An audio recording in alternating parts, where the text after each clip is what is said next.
You remember when you were in school and they'd have career day and they bring everyone's dad would come in, the mailman would come in, the milkman would come in, everybody would come in, and they would begin to talk about the thing that they what? Do. They'd say, this is what my 9 to 5 looks like. This is what I do. This is what I go through. We cannot confuse career and calling, because oftentimes your career and your calling won't match.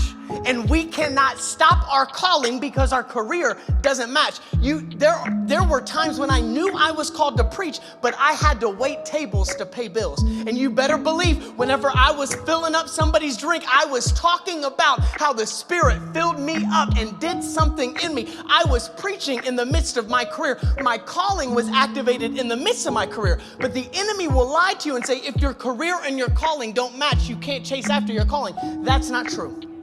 That is not true. God has called you to something. It is not what am I doing, it's who am I becoming. I was filling up tables talking about Jesus, talking about I was working at, listen, if I don't know how big this chain is, I was working at Carrabba's waiting tables, and I was bringing out bread. Listen, I was bringing out bread, talking about the bread of life named Jesus Christ. I was doing everything I could because I felt called to preach, even if I wasn't inside of a church with a microphone at the time. I did not let my career stop my calling.